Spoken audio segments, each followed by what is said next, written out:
Bismillahirrahmanirrahim. Alhamdulillahi rabbil alamin.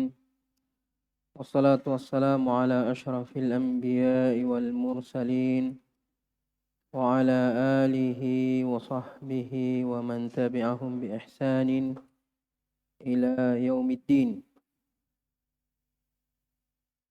Amma ba'd.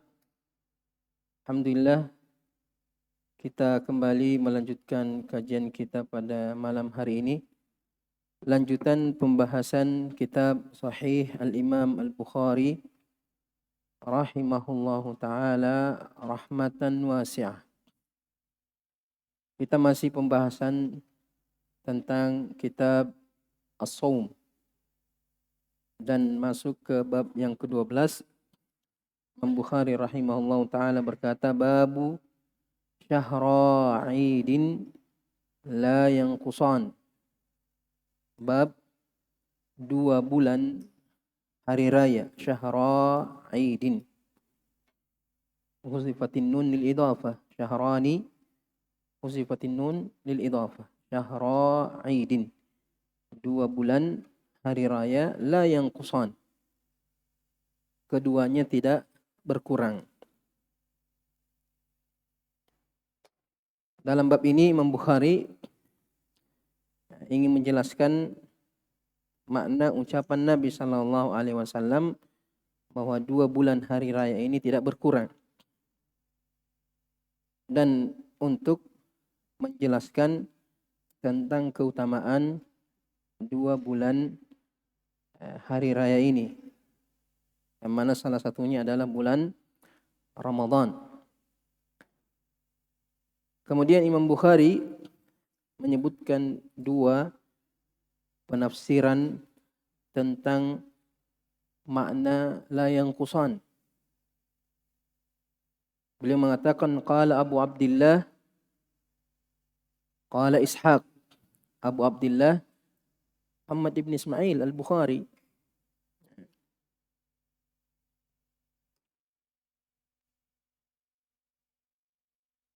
Biasanya penulis ketika ingin mengungkapkan pendapatnya dalam bukunya terkadang menyebutkan kunyahnya.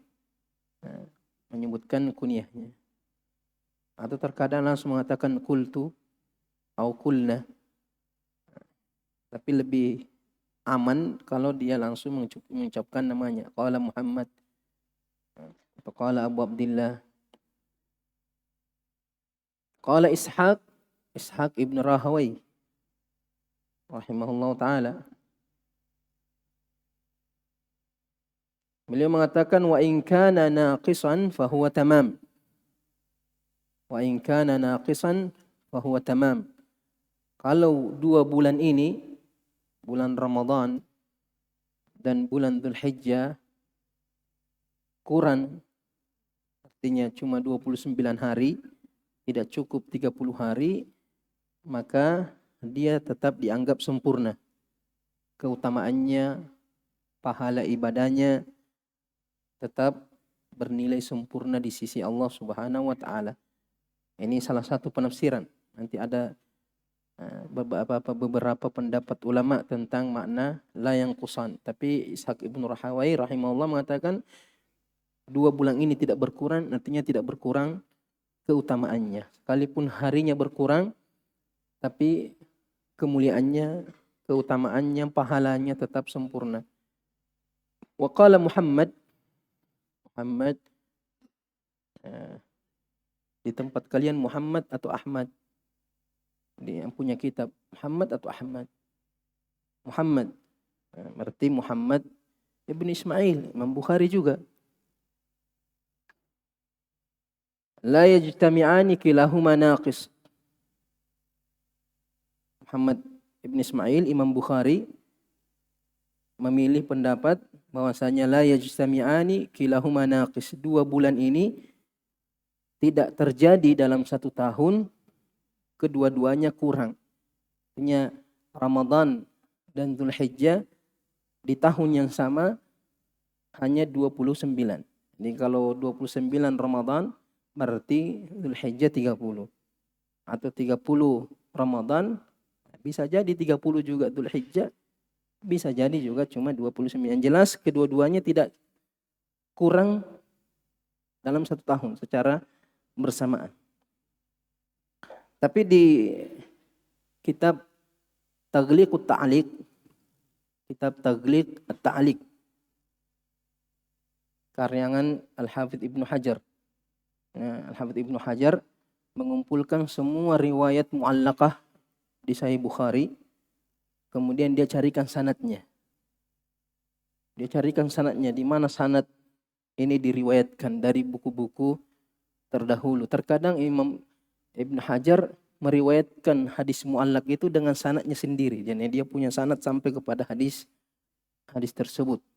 Namanya kitab Taghliq At-Ta'liq. Ya, beliau mengumpulkan semua hadis mu'allaq, disusun sesuai dengan susunan Sahih Bukhari. Artinya disusun sesuai dengan susunan Sahih Bukhari. Jadi kalau hadis mu'allaqnya di Kitabus Shaum, disebutkan juga di Kitabus Shaum di urutan bab yang sama juga. Ibn Hajar di kitab Taghliqut Ta'liq dia mengatakan waqala Ahmad. Bukan waqala Muhammad, tapi waqala Ahmad. Maka yang dimaksud Ahmad ibn Hanbal. Karena ini juga memang perkataan Imam Ahmad ibn Hanbal. Jadi kalau kita mengatakan di sini Muhammad, berarti Muhammad Imam Bukhari memilih pendapatnya Imam Ahmad.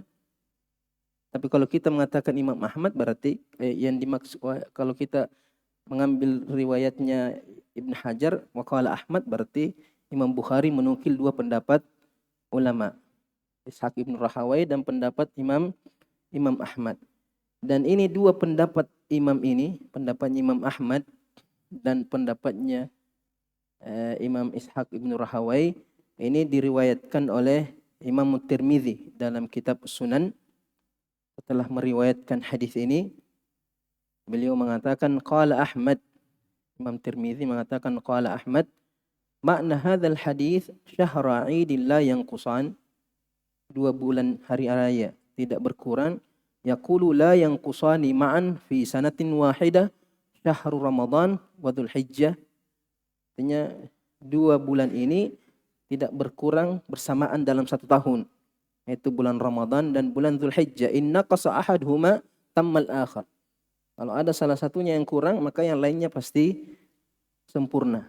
Ini perkataan Imam Ahmad. Wa qala Ishaq, ini masih perkataan Imam Tirmidzi. Wa qala Ishaq ibn Rahawai, ma'nahu la yanqusan, yaqulu wa in kana 29 fa huwa tamam ghairu nuqsan. Jadi Ishaq ibn Rahawai mengatakan kalau cuma 29 harinya, maka pahalanya, keutamaannya sempurna, tidak kurang. Wa ala mazhab Ishaq, kata Imam Tirmidzi, sesuai dengan mazhab Ishaq ibn Rahawai, yakunu yanqusani syahrani ma'an fi sanatin wahidah. Jadi kalau kita pakai pendapatnya Imam Ishaq ibn Rahawai, berarti bisa jadi dalam 1 tahun 2 bulan ini kurang. Ramadannya cuma 29, Dzulhijjahnya juga cuma 29. Itu menurut pendapat Ishaq ibn Rahawai. Karena yang tidak berkurang bukan harinya, tapi pahalanya atau keutamaannya. Tapi kalau menurut pendapat Imam Ahmad, tidak. Nah, yang dimaksud tidak berkurang harinya di tahun yang sama. Dua-duanya tidak kurang secara bersamaan di tahun yang sama. Ini nanti kita jelaskan lebih lengkap setelah menyebutkan hadis yang diriwayatkan oleh Imam Bukhari. Imam Bukhari hanya menyebutkan 1 hadis, yang mana hadis ini merupakan bagian dari judul bab. Nanti judul bab diambil dari matan hadis yang diriwayatkan oleh Abu Bakrah radhiyallahu taala anhu. Imam Bukhari mengatakan haddatsana Musaddad ibn Musarhad qala haddatsana Mu'tamir ibn Sulaiman At-Taimi qala sami'tu Ishaq ibn Suwaid an Abdurrahman ibn Abi Bakrah, dari Abdurrahman bin Abi Bakrah, an abihi, meriwayatkan dari bapaknya, yaitu Abu Bakrah radhiyallahu taala an. Anin Nabi sallallahu alaihi wasallam, dari Nabi sallallahu alaihi wasallam. Sebelum menyebutkan matanya, Imam Bukhari menyebutkan sanad lain atau mutaba'ah terhadap sanad yang pertama, yang mana sama-sama diambil dari guru yang sama. Imam Bukhari mengatakan wa haddatsani Musaddad qala haddatsana Mu'tamir an Khalid al-Hadza. Khalid al-Hadza qala akhbarani Abdurrahman ibn Abi Bakrah an abihi. Jadi di sini riwayatnya Khalid itu memperkuat riwayatnya Ishaq ibn Suwaid. Namanya mutaba'ah tammah. Mutaba'ah tammah karena gurunya sama, yaitu Abdurrahman ibn Abi Bakr. Yang meriwayatkan dari Abdurrahman ibn Abi Bakr dua, Ishaq ibn Suwaid dengan Khalid al-Hadza. Imam Bukhari menyebutkan riwayatnya Khalid al-Hadza karena Ishaq ibn Suwaid ini bermasalah terhadap hafalannya. Banyak ulama melemahkan riwayat Ishaq ibn Suwaid dan tidak ada riwayatnya di Sahih Bukhari kecuali ini hadis saja. Biasanya Imam Bukhari meriwayatkan dari seorang perawi yang dhaif, tapi cuma mengambil satu saja hadis dari orang tersebut yang betul-betul dianggap bahwa ini satu-satunya hadisnya yang sahih, atau hadis yang paling kuat dari semua hadis yang dia riwayatkan. Inilah hadis yang paling kuat yang dia miliki, sekalipun secara umum dia dianggap lemah oleh ulama. Makanya Imam Bukhari tidak cukup meriwayatkan dengan sanadnya Ishaq bin Suwaid kecuali dengan mengikutkan riwayat Khalid al-Hadza untuk lebih menguatkan lagi bahwasanya Ishaq bin Suwaid betul-betul menghafal hadis ini dengan benar karena dikuatkan oleh riwayat Khalid ibn al-Hadza. Kemudian dari Abi Bakrah radhiyallahu taala anhu, anin Nabi sallallahu alaihi wasallam, dari Nabi sallallahu alaihi wasallam, qala, Nabi mengatakan, syahrani la yanqusan, ada 2 bulan yang tidak berkurang. Syahra Aidin, kedua bulan ini adalah 2 bulan hari raya, Ramadhanu wa Dzulhijjah, yaitu bulan Ramadan dan bulan Dzulhijjah. Dari hadis ini ada beberapa pembahasan. Yang pertama, Abi Bakrah, bukan Abu Bakr. Beda, jangan sampai salah menganggap Abu Bakrah itu juga Abu Bakr. Tidak. Abu Bakrah Nufai ibn al-Harith. Namanya Nufai ibn al-Harith radhiyallahu ta'ala an. Sedangkan Abu Bakar, siapa namanya Abu Bakar Siddiq? Abu Bakar Siddiq, siapa namanya? Abdullah ibn Abi Quhafa. Abi Quhafa namanya Uthman, Abdullah ibn Uthman. Sedangkan Abu Bakrah Nufai ibn al-Harith. Abu Bakrah itu bahasa Arabnya katrol. Yang dipakai itu kan biasa itu angkat. Ada yang bulat-bulat itu, yang lingkar itu namanya katrol. Ini digelari Abu Bakrah karena waktu Nabi mengepung benteng Taif setelah perang Hunain, ini Abu Bakrah melarikan diri dari kaum musyrikin, menemui Nabi pakai katrol. Dia meluncur dari benteng, meluncur turun dengan memakai katrol. Akhirnya digelari Abu Bakrah. Digelari Abu Bakrah sejak saat itu. Kemudian Abu Bakrah ini, sebagaimana disebutkan oleh Imam Al-Aini, dia meriwayatkan hadis dari Nabi sallallahu alaihi wasallam sebanyak 132 hadis. 8 hadis muttafaqun alaihi, Bukhari dan Muslim. 5 hadis diriwayatkan oleh Imam Bukhari, hanya Imam Bukhari saja. 1 hadis diriwayatkan oleh Imam Muslim. Ini seperti yang begini, berapa hadisnya, berapa di Sahih Bukhari, itu biasanya ditemukan di kitab Umdatul Qari. Umdatul Qari, kitab karangan Al-Aini, Syarah Sahih Bukhari. Ini dua kitab ini dikarang di waktu yang bersamaan di Mesir. Satu mazhab Syafi'i, satu mazhab Hanafi. Jadi Umdatul Qari dengan Fathul Bari itu dikarang di waktu yang bersamaan. Dan terjadi persaingan di antara dua ulama ini. Saling membantah. Makanya terkadang ketika Imam Al-Hafidh Ibnu Hajar mengatakan waqala ba'd, waqala al-ba'd. Sebagian orang mengatakan, biasanya yang dia maksud itu Al-Aini. Begitu juga kalau Al-Aini mengatakan waqala al-ba'd, biasanya yang dimaksud adalah Ibnu Hajar. Karena satu mazhabnya Syafi'i, satu mazhabnya Hanafi. Satu mazhabnya Hanafi. Dan di waktu yang bersamaan ini menunjukkan bahwa ulama dulu itu ada persaingan. Jadi wajar ulama itu saling bersaing. Tapi ketika persaingan itu dengan ilmu, maka akan menghasilkan ilmu. Jadi masalah kalau persaingan hawa nafsu, saling menjatuhkan, mengejek, menghina, tidak ada ilmu yang dihasilkan, hanya perpecahan saja. Jadi para ulama dulu saling membantah, saling menegur, saling menjatuhkan hujahnya, tapi dengan ilmu, sehingga yang dia wariskan adalah ilmunya, bukan perpecahannya. Sama seperti antara Imam Suyuti dengan Imam Mustakhawi. Ini juga persaingan ketat juga ini di waktu yang bersamaan.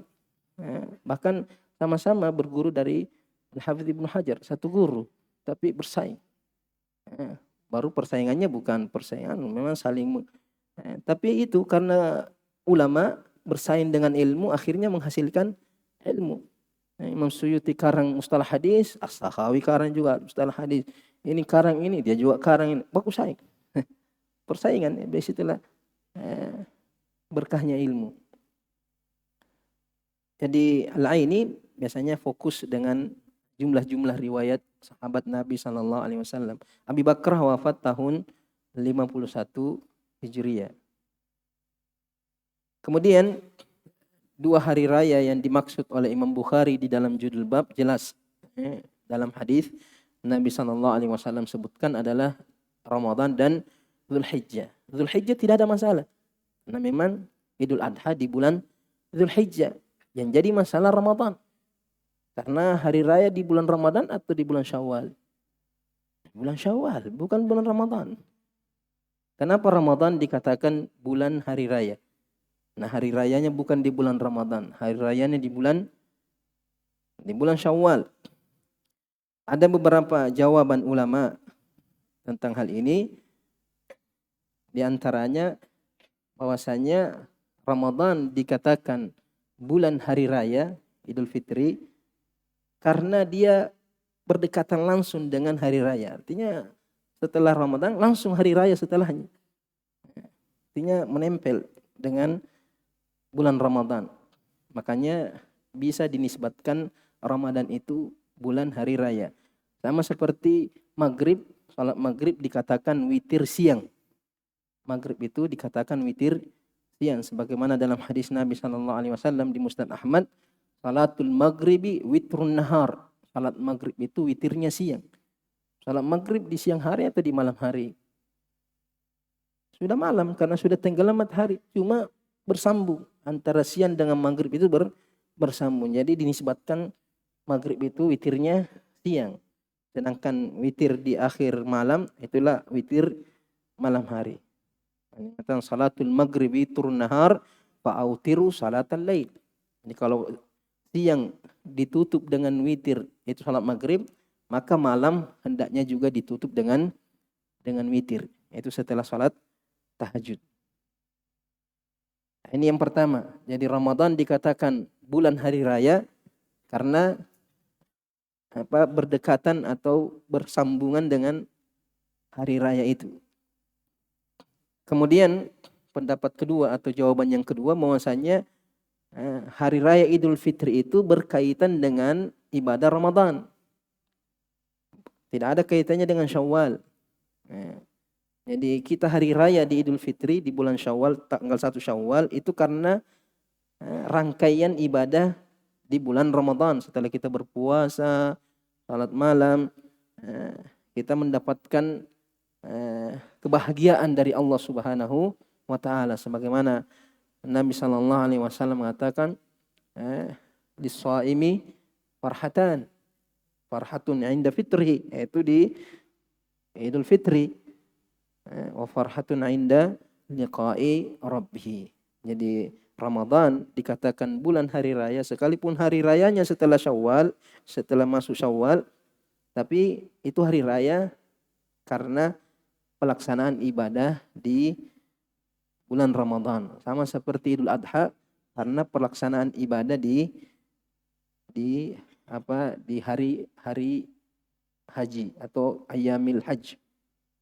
Ayyamul Hajj, Syawal, Dzulqa'dah, Dzulqa'dah dan 10 Zulhijjah. Itu waktu pelaksanaan ibadah haji atau Ayyamul Hajj atau Ashhurul Hajj. Kemudian jawaban yang ketiga, bahwasanya Ramadan dikatakan syar'i karena hari raya itu sebagai bentuk rasa syukur atas kesempurnaan ibadah di bulan Ramadan. Artinya dekat-dekat dengan jawaban yang kedua. Hadis ini juga menunjukkan bahwasanya kaum muslim itu hanya memiliki 2 hari raya saja. Karena Nabi mengatakan syahrani la yanqusan syahra Aidin. Artinya 2 bulan hari raya. Tidak ada hari raya lain. Tidak ada hari raya di bulan Muharram memperingati hijrah Nabi, tidak ada hari raya di Rabiul Awal memperingati hari lahirnya Nabi, tidak ada di bulan Rajab memperingati tahwil qiblah atau yang lainnya. Karena hari raya itu ibadah. Berhari raya itu ibadah. Makanya Nabi SAW ketika tiba di Madinah, Nabi mendapati penduduk Madinah merayakan 2 hari raya. Ada 2 hari rayanya yang mereka rayakan. Makanya Nabi mengatakan apa? Fa innallaha qad abdalakuma. Allah sudah gantikan kamu. Berarti 2 hari raya yang kalian rayakan kemarin itu tinggalkan. Allah sudah gantikan dengan 2 hari raya yang lebih baik, yaitu Yaumul Fitr wa Yaumul Adha. Menunjukkan bahwasanya tidak boleh kaum muslimin berhari raya kecuali 2 hari raya yang ditetapkan oleh Allah Subhanahu wa taala untuk setiap tahunnya. Adapun hari Jumat itu hari raya untuk setiap pekannya. Tapi untuk setiap tahunnya hanya 2. Makanya haram hukumnya menetapkan hari raya bagi kaum muslimin selain 2 hari raya tersebut. Karena apa maksudnya Id? Kenapa dikatakan Id? Id itu dari kata ada ya'udu, berulang-ulang, sesuatu yang dilakukan setiap tahun, setiap bulan, setiap pekan, itu namanya Id. Artinya dilakukan dalam waktu tertentu secara rutin. Namanya Id. Nah, makanya Nabi SAW mengatakan la taj'alu qabri 'idan. Jangan kalian jadikan kuburanku sebagai perayaan. Artinya dikunjungi dalam waktu tertentu. Secara rutin. Umpamanya setiap bulan tanggal sekian atau setiap tahun tanggal sekian. Itu berarti sudah menjadikan kuburan Nabi sebagai Id. Artinya kalau mau kunjungi kuburannya Nabi, ziarah kapan saja tanpa menentukan waktu tertentu. Jadi kalau Nabi melarang kuburannya dijadikan hari raya, perayaan, berarti selain Nabi lebih tidak dibolehkan lagi. Ini kalau seumpamanya datang ke kuburannya fulan setiap hari kematiannya atau setiap hari kelahirannya atau setiap apalah, atau bukan di kuburannya, terkadang buat acara seperti acara haul. Itu hari raya, itu haul karena dilakukan setiap tahun. Berarti itu juga merayakan. Setiap ulama dibuatkan haul. Tapi tidak pernah dengar ada haulnya Imam Syafi'i, haulnya Abi Hanifah, haulnya Abi Bakar, haulnya Umar bin Khattab. Tidak ada. Karena itu menunjukkan bahwa itu bukan amalan dari Islam, bukan syariat Islam. Perkara bid'ah yang merusak. Karena kalau semua ulama dibuatkan haul, tiap hari kita haul. Tiap hari kita makan-makan, tiap hari kita pesta. Jadi perayaan itu tidak boleh kecuali dengan nas. Ketika seseorang menentukan satu hari raya, apakah haul atau hari lahirnya atau hari wafatnya, dan dinisbatkan kepada agama, maka itu termasuk perkara bid'ah yang diharamkan. Kemudian seperti yang saya sebutkan tadi bahwa makna hadis Nabi syahrani la yanqusan, makna 2 bulan yang tidak berkurang, ada beberapa pendapat ulama. Ada yang menafsirkannya secara harfi, secara zahir, bahwasanya 2 bulan ini memang tidak pernah berkurang, artinya pasti 30. Dan ini tentu pendapat jauh dari kebenaran, karena Nabi SAW mengatakan asyhru hakadha, bulan itu terkadang 29, terkadang 30. Jadi kalau dimaknakan secara zahir bahwa 2 bulan ini tidak berkurang, artinya tidak pernah 29 secara hitungan, maka itu menyelisihi nas-nas yang lain. Kemudian pendapat yang kedua, ini pendapatnya Imam Ahmad, seperti tadi disebutkan bahwa 2 bulan ini tidak berkurang secara bersamaan dalam 1 tahun. 1 tahun Ramadan, kemudian Zulhijjahnya sama-sama 29. Tapi ini juga pendapat ini juga kurang tepat, karena terkadang terjadi Ramadan cuma 29 dan Zulhijjahnya juga 29. Artinya tidak menutup kemungkinan 2 bulan ini berkurang secara bersamaan dalam 1 tahun.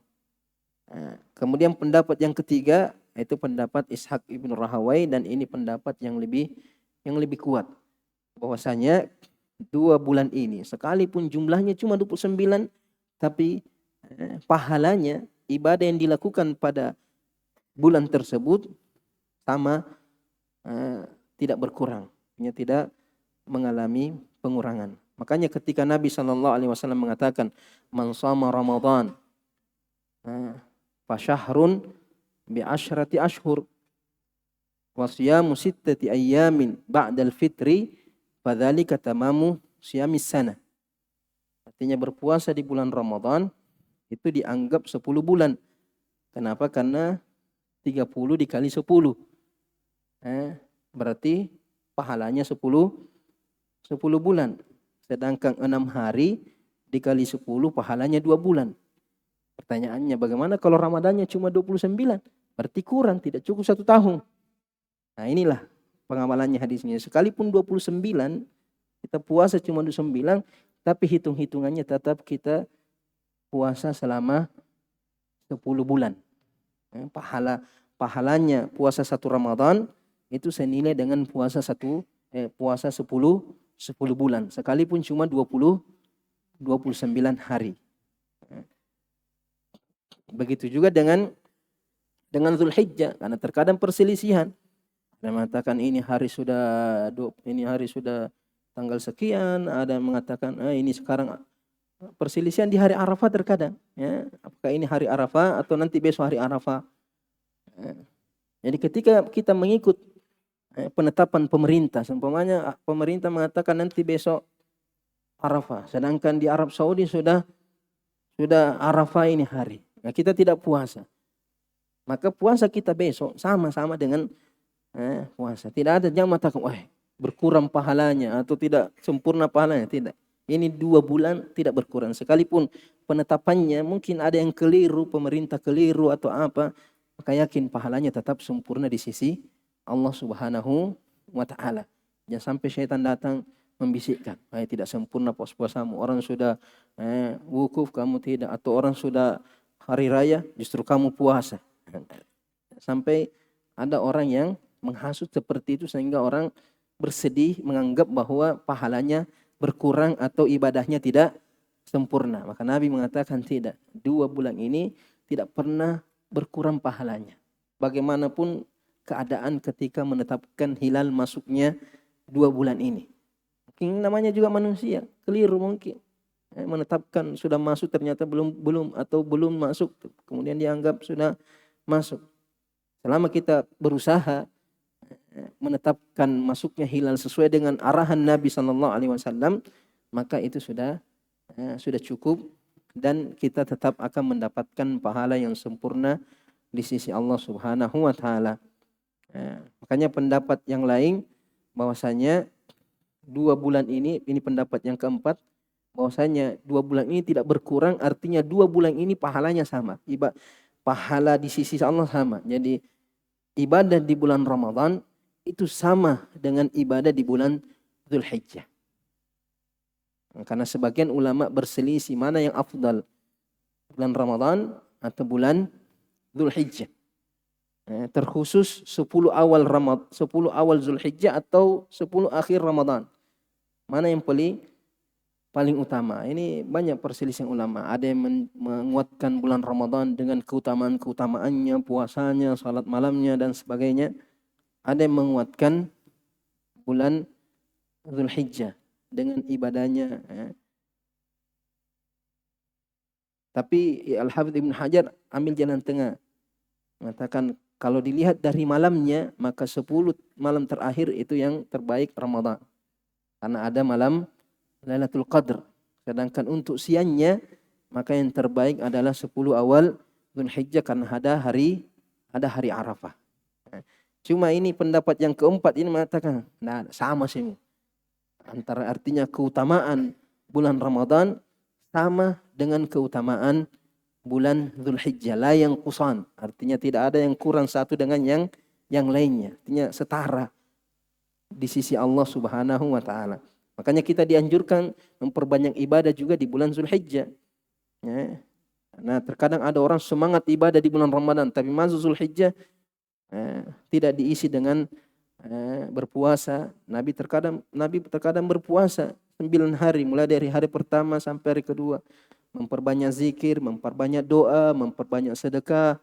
Semua amal-amal ibadah kebaikan dilakukan di 10 awal bulan Dzulhijjah. Bahkan setelah 10 awal bulan Dzulhijjah, karena Dzulhijjah adalah bulan Muharram atau bulan haram yang kita diperintahkan untuk memperbanyak ibadah kepada Allah Subhanahu wa taala.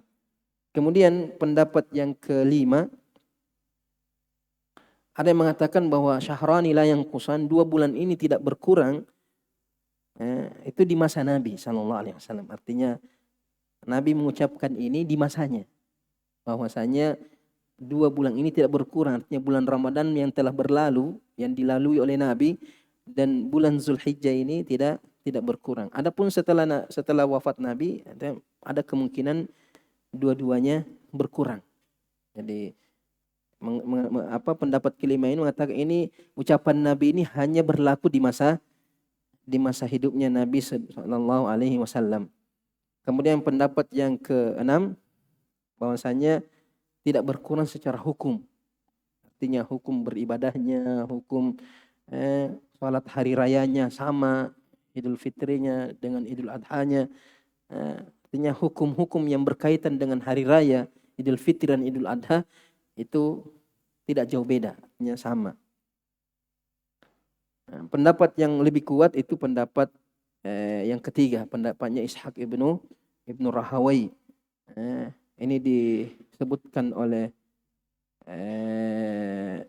Ibnu Hajar di kitab Taghliq at-Ta'liq. Bahwasanya kenapa Nabi mengatakan 2 bulan ini tidak berkurang, karena sebagian sahabat itu sebenarnya mengatakan ketika bulan Ramadan itu cuma 29, mereka merasa ada sesuatu yang kurang. Kenapa cuma 29? Banyak sampai sekarang itu kurang puasa iya. Karena mengatakan puasa kita kurang karena cuma 29. Jadi menganggap ada sesuatu yang menganggap bahwa Ramadan tahun itu tidak sempurna karena cuma 29. Jadi Nabi ingin menepis, jangan mengatakan bulan Ramadan itu kurang. Sekalipun jumlahnya cuma 29 tapi dia tidak kurang. Dia tetap sempurna di sisi Allah Subhanahu wa taala. Karena sebagian kaum muslimin itu menganggap Ramadannya tahun itu tidak sempurna. Ramadannya tahun itu kurang karena cuma 29. Dan tidak. Sekalipun jumlahnya cuma 29 tapi dia dari segi keutamaan tetap sama di sisi Allah Subhanahu wa taala.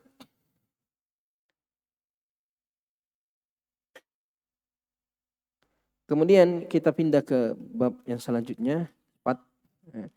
Imam Bukhari rahimahullah ta'ala berkata, bab qaulin Nabi sallallahu alaihi wasallam la naktubu wa la nahsib.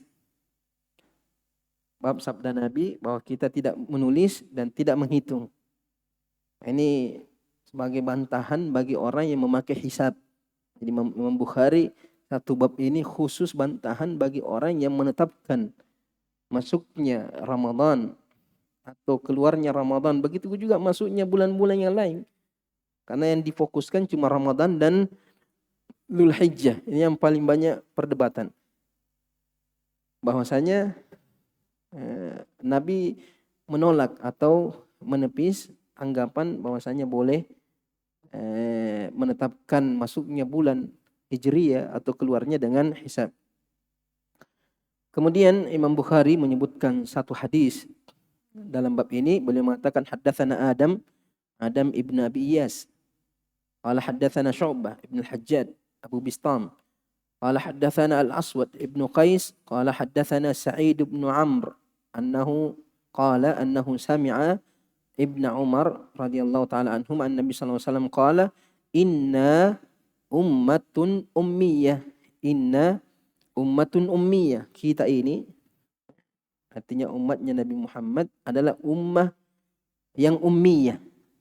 Ummiyah berarti la naktubu wa la nahsib. Artinya tidak menulis dan tidak menghitung. Asyahru hakadha.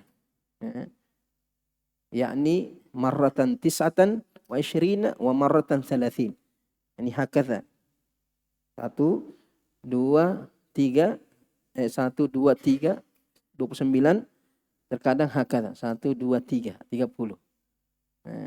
Ini yakni ini penafsiran dari perawi. Artinya Nabi berbicara dengan bahasa isyaratnya. Terkadang bulan itu 29, terkadang 30. Itu sesuai dengan pandangan kita. Karena kalau pakai hisab-hisab, misalnya tidak ada kemungkinan-kemungkinan ini. Karena terkadang mereka memastikan, langsung memastikan jumlah bulan pada waktu itu. Dari hadis ini ada beberapa faedah. Apa yang dimaksud dengan umat ummi? Kenapa Nabi mensifati umatnya sebagai umat ummi? Yang dimaksud ummiyah di sini ada yang mengatakan ummiyah maksudnya Arab. Nahnu umma ummiyah artinya kita ini kaum Arab maksudnya. Bukan bermakna tidak pandai baca tulis secara umum. Karena ada sebagian sahabat pandai baca tulis. Artinya ummiyah di sini gelar untuk orang Arab. Sebagaimana dalam Al-Qur'an Allah Subhanahu wa taala berfirman, "Huwallazi ba'atsa fil ummiyina rasula." Fil ummiyina rasula, fil Arab.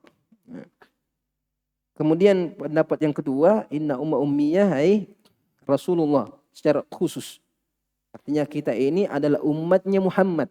Ummah ummiyah. Ummiyah artinya Muhammad sallallahu alaihi wasallam, karena Nabi adalah Nabi yang ummi.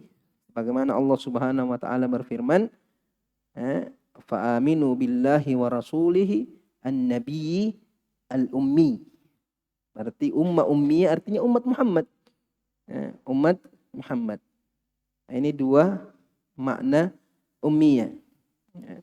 Cuma pertanyaannya, kenapa orang yang tidak pandai baca tulis dikatakan ummi? Jadi ummah ummiyah apakah bermakna orang Arab? Karena memang orang Arab mayoritasnya tidak tahu baca tulis. Makanya dikatakan orang Arab itu ummah ummiyah, kaum ummi, karena memang mayoritasnya. Karena al-hukmu alal ghalib. Al-hukmu alal ghalib. Ketika kita mau menghukumi sesuatu, kita hukumi secara keseluruhan, bukan satu personnya. Secara umum Arab itu ummi. Makanya kita ini ummah ummiyah, artinya umat Arab di masa Nabi sallallahu alaihi wasallam, karena mayoritas umat Nabi pada waktu itu adalah orang Arab. Kemudian yang kedua, ummah ummiyah artinya umat Nabi Muhammad, karena memang Nabi adalah ummi. Cuma pertanyaannya, kenapa orang tidak pandai baca tulis dikatakan ummi dari kata ummun? Kenapa dinisbatkan kepada ummi? Yang pertama alasannya karena mayoritas atau hampir seluruh ibu-ibu orang Arab itu tidak tahu baca tulis. Makanya semua yang tidak tahu baca tulis berarti ummi. Artinya dinisbatkan kepada ibunya karena ibu-ibu itu tidak tahu baca tulis di masa itu. Jangan laki-laki saja hanya 1, 2, 3 orang yang pintar baca tulis, apalagi ibu-ibunya. Makanya dikatakan ummi. Ada pendapat yang kedua, orang Arab atau orang yang tidak tahu baca tulis dikatakan ummi, nisbah kepada Ummul Qura, itu Makkah. Ummul Qura, makanya kata ummah ummiyah. Ummi artinya Ummul Qura. Karena mayoritas penduduk Makkah juga tidak tahu baca tulis. Jadi ummi di sini bukan nisbat kepada ibu, tapi nisbat kepada Makkah, Ummul Qura. Itu mengatakan bahwa sebagian orang Arab, bahkan sahabat Nabi ada yang pandai baca tulis seperti Abu Bakar, Umar, Uthman, Ali, Talha, Abu Sufyan, Muawiyah, Kutabul Wahyi, Abdullah bin Amr, itu pandai semua baca tulis. Tapi yang mendominan itu adalah yang tidak pandai baca tulis. Makanya ketika Nabi mengatakan inna umma ummiya la naktub, ini alal ghalib. Al-hukmu alal ghalib.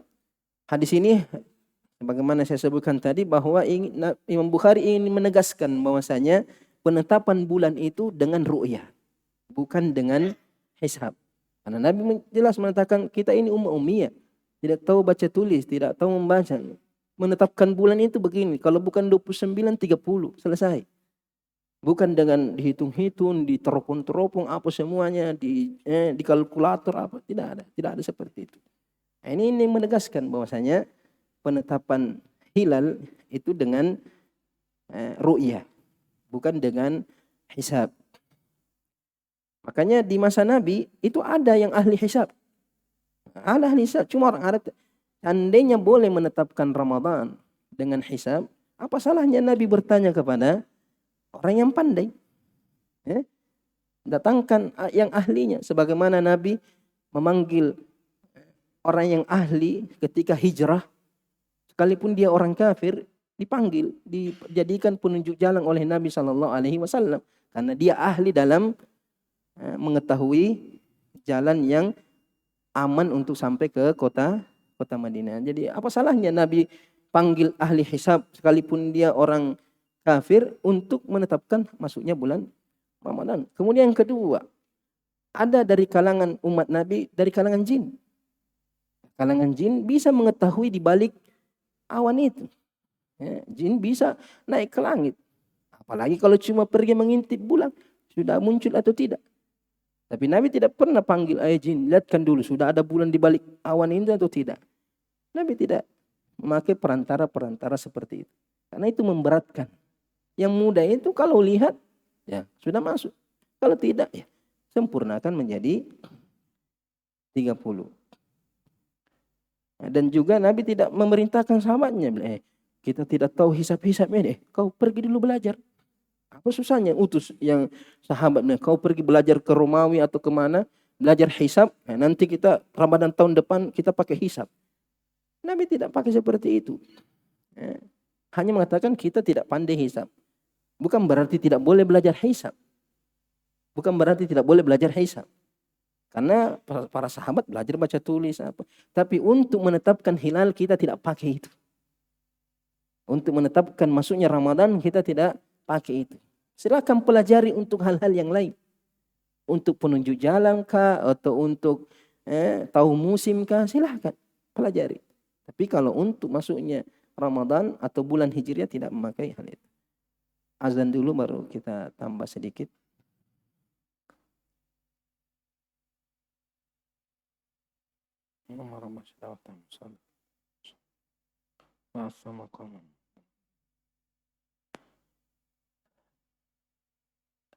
Kemudian beberapa kekeliruan bagi orang yang menetapkan masuknya awal bulan Hijriah dengan hisab. Beberapa penyimpangannya. Ini bukan masalah ijtihadi atau apa. Ini masalah menyelisihi. Pertama dia menyelisihi perintah Nabi. Karena Nabi mengatakan sumu li ru'yatihi. Sedangkan dia tidak mau ikut perintah Nabi. Dia maunya pakai hisab. Lalu jelas perintah Nabi, sumu li ru'yati wal aslu fil amri wujub. Falyahdharil ladzina yukhalifuna an amri. An tusibahum fitnah atau yusibahum adzabun alim. Jelas menyelisihi perintah Nabi sallallahu alaihi wasallam untuk berpuasa dan berbuka dengan melihat hilal. Kemudian melanggar larangan. Ini melanggar perintah dan melanggar larangan. Karena Nabi mengatakan la tasumu hatta tarawul hilal. La tasumu. Jangan kalian berpuasa sampai melihat hilal. Nah, dia tidak lihat hilal. Sudah puasa. Berarti dia menyelisihi larangan Nabi sallallahu alaihi wasallam. Sedangkan Nabi mengatakan ma amartukum bihi fa'tu minhu mastata'tum wa ma nahaitukum anhu fantahu. Ma atakumur rasulu fakhudhuhu wa ma nahakum anhu fantahu. Jelas. Nabi mengatakan la tasumu qabla Ramadan, sumu li ru'yati wa aftiru li ru'yatihi. Kemudian menyelesaikan amalannya Nabi, menyelesaikan perintahnya, menyelisihi amalan Nabi sallallahu alaihi wasallam, menyelisihi amalan khulafaur rasyidin. Abu Bakar, Umar, Utsman, Ali. Oke lah, di masa Nabi sedikit orang yang pandai hisab. Di masa Abu Bakar, di masa Umar, apalagi masanya Umar sudah meluas. Masanya Utsman, masanya Ali. Kenapa tidak ada di seluruh kekhilafan ini satu kali saja menetapkan masuknya bulan dengan hisab? Tidak ada sama sekali.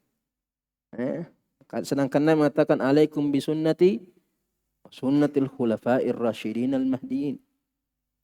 Addu alaihi bin nawajis. Wa iyyakum wa muhdatsatil umur. Berarti menyelisihi Nabi dan khulafa'ur rasyidin termasuk muhdatsat umur. Fa inna kulla muhdatsatin bid'ah wa kulla bid'atin dhalalah. Ini penerapannya di sini. Jadi ini bukan masalah sepele, masalah ijtihadiyah, masalah pendapat ini tidak, ini penyimpangannya besar. Kemudian menyelisihi juga ijma' ulama. Ini sudah ijma' sahabat, ijma' tabi'in, atba'ut tabi'in, tidak ada yang pakai hisab. Nanti belakangan ini 100 tahun sebelumnya ini. Berarti menyelisihi 4 generasi. Masa Nabi, masa sahabat, masa tabi'in, masa atba'ut tabi'in. Imamul Arba' tidak ada semua yang mengatakan boleh menetapkan masuknya hilal dengan bulan dengan hisab. Hanya yang belakang mutaakhirin. Hanya dari orang-orang mutaakhirin saja yang menetapkan hal itu. Kemudian kenapa Nabi menetapkan masuknya atau keluarnya 1 bulan dengan hisab, dengan ru'yah, tidak memakai hisab? Pertama karena untuk tidak membebani umatnya. Nah, kalau pakai hisab pasti beban. Minimal cari orang yang pintar hisab atau pergi belajar hisab, beban. Dan Nabi SAW azizun alaikum bil mu'minina azizun alaihi ma'anittum bil mu'minina raufur rahim. Nabi tidak suka membebani umatnya. Nabi mengatakan laula an asyqa ala ummati la amartum bisiwaki inda kulli shalah inda kulli wudu. Ya, seandainya tidak memberatkan umatku, saya perintahkan bersiwak setiap masuk mau salat, setiap mau berwudu. Bagi kita mungkin tidak terlalu berat kayaknya. Kalau kita selalu bawa siwak, sebelum salat kita bersiwak, sebelum berwudu kita bersiwak. Tapi itu dianggap Nabi berat, memberatkan. Jadi kalau yang seperti ini saja Nabi tidak perintahkan karena memberatkan, bagaimana mau memerintahkan pakai hisab? Yang berat kemudian yang akan menimbulkan perselisihan, karena hisab berarti logika-logika akal-akalan, bisa jadi terjadi perselisihan. Makanya ru'yah itu lebih akurat karena jelas terlihat pakai mata. Jelas kalau terlihat pasti dilihat orang lain. Kemudian ru'yah itu lebih umum, semua orang punya mata kebanyakannya. Tapi kalau hisab tidak semua orang bisa menetapkan masuk keluarnya 1 bulan dengan hisab. Makanya ini lebih mudah dan sesuai dengan hukum asalnya agama. Inna din yusr, inna din yusr. Agama itu mudah. selalu memberikan jalan yang mudah, tidak suka memberatkan. Adapun syubhat orang yang membolehkan hisab, di antaranya ayat-ayat yang menunjukkan bahwasanya peredaran atau perputaran matahari dan bulan itu adalah perintah untuk dipelajari, seperti firman Allah Subhanahu wa taala di surat Yunus, "Walladzi ja'ala asy-syamsa diya'an wal qamara nuran wa qaddarahu manazil lita'lamu." Jadi Allah menciptakan matahari yang berputar, bulan yang berputar, dan ada waktu beredarnya lita'lamu, agar kalian mengetahui adad as-sinina wal hisab. Mengetahui jumlah tahun dan mengetahui hisab. Menunjukkan bahwa belajar hisab sesuatu yang disyariatkan, bukan sesuatu yang diharamkan. Begitu juga di ayat surat Al-Isra, sama juga di situ. Waja'alna al-laila wan-nahara ayataini famahuna ayatal laili wa ja'alna ayatan nahari mubsirah litabtagu fadlan min rabbikum wa lita'lamu adadas sinina wal hisab. Bagaimana jawabannya? Kita mengatakan ayat ini dibaca oleh Nabi atau tidak? Dibaca oleh Nabi, dibaca oleh Abu Bakar, dibaca oleh Umar, dibaca. Tapi tidak ada satupun mereka yang memahami bahwa ini perintah untuk menetapkan Ramadan dengan hisab. Tidak ada satu. Dan pemahaman Nabi dan para sahabatnya dalam Al-Quran itu lebih dahulukan dari pemahaman di luarnya. Jangan mengatakan saya lebih paham ayat ini daripada Nabi SAW. Bisa mengatakan ini menunjukkan bahwa boleh menetapkan masuknya Ramadan atau Dzulhijjah dengan hisab karena ayat ini. Terus Nabi tidak paham ini ayat. Abu Bakar tidak paham ini ayat. Sahabat Nabi, para tabi'in, para imam tidak paham ini ayat. Nanti tiba-tiba, ini bahayanya kalau memahami ayat dengan hawa nafsu, dengan tidak mengikuti pemahaman para salaf. Karena pasti akan menyimpang, akan melenceng. Makanya ini menunjukkan bahwasanya apa yang dilakukan Nabi, penjelasan terhadap ayat ini, bahwa ayat ini silahkan mempelajari hisab untuk hal-hal yang lain, tapi untuk masuknya Ramadan atau keluarnya, masuknya Dzulhijjah atau bulan-bulannya lainnya tidak dengan hisab. Karena Nabi baca ini ayat tidak mengatakan kita harus pakai hisab ini, harus belajar hisab ini karena Allah perintahkan kita belajar hisab. Tidak ada ulama yang memahami seperti itu. Kemudian di antara syubhatnya juga mengkiaskan dengan penetapan masuknya waktu salat. Mengatakan al-qiyasu ma'al fariq. Tidak boleh ada kias kalau ada perselisihan, karena puasa tidak sama dengan salat. Ada yang mengatakan salat sama dengan puasa, tidak. Ini hukumnya beda, ini hukumnya beda. Tidak boleh dikiaskan. Puasa dikiaskan puasa dikiaskan kepada salat. Kemudian puasa ada perintah untuk menetapkan dengan ru'ya. Sedangkan salat tidak ada. Berarti kita ikut perintah Nabi. Karena kita diperintahkan berpuasa kalau lihat hilal, tapi tidak diperintahkan salat kalau lihat matahari. Mengatakan jangan salat duhur kecuali lihat matahari tergelincir. Jangan salat maghrib kecuali lihat matahari tenggelam. Tidak ada perintah seperti itu. Tapi kalau kita sudah merasa bahwa sudah tenggelam matahari, silahkan sholat.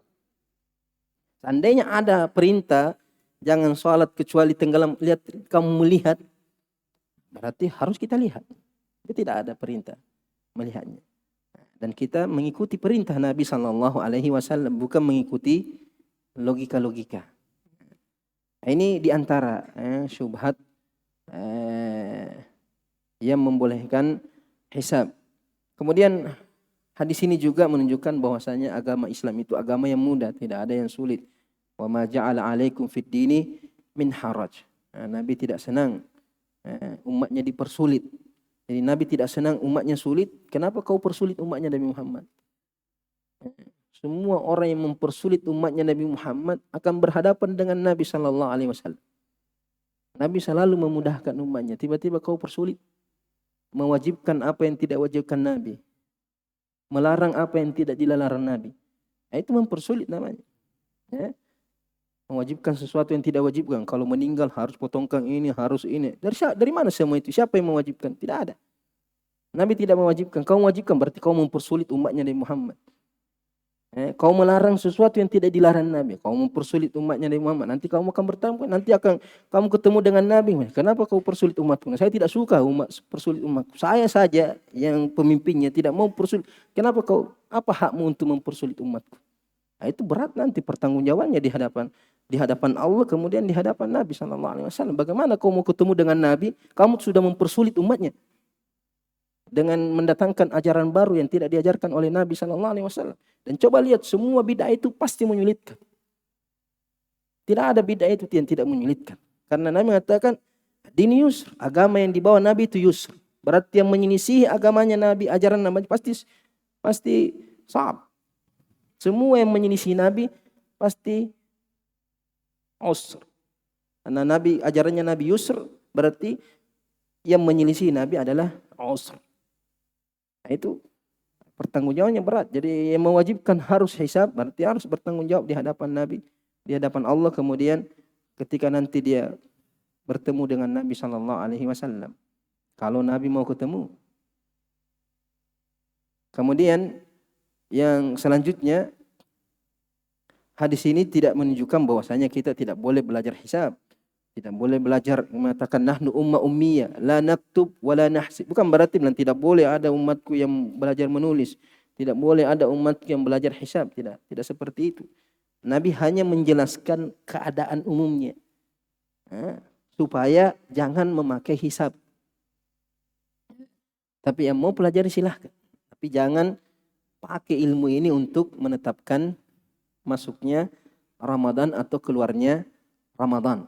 Makanya para sahabat belajar baca tulis ketika Nabi menawan kaum musyrikin, tawanan perang Badar.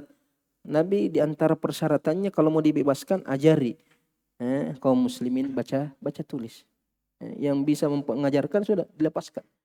Ini menunjukkan bahwasanya Nabi tidak memerangi ilmu pengetahuan.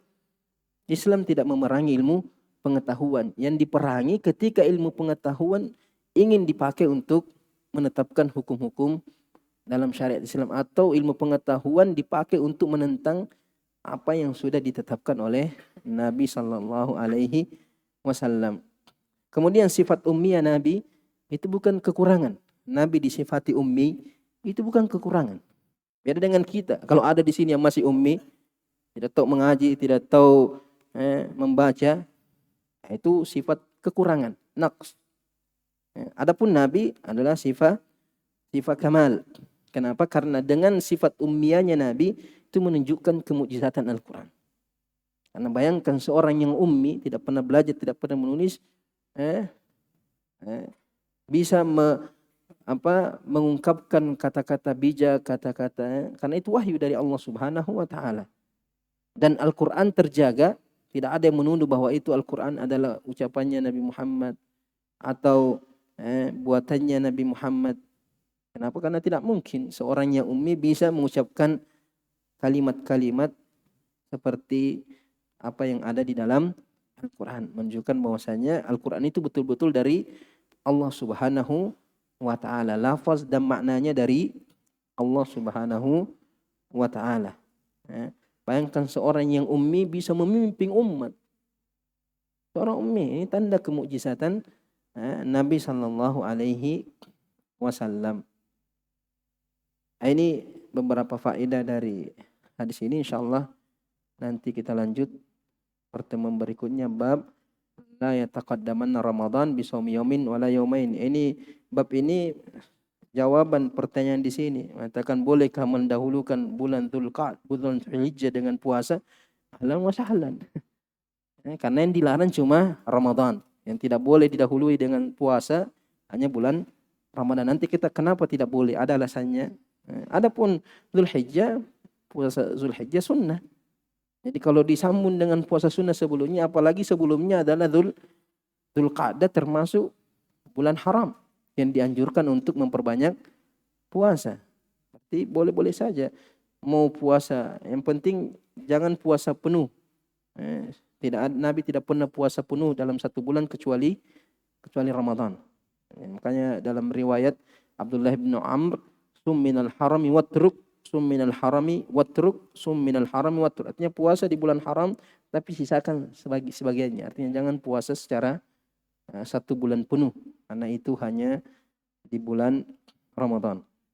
Subhanakallahumma bihamdik asyhadu an la ilaha illa anta astaghfiruka wa atubu ilaik. Wassalamualaikum warahmatullahi wabarakatuh.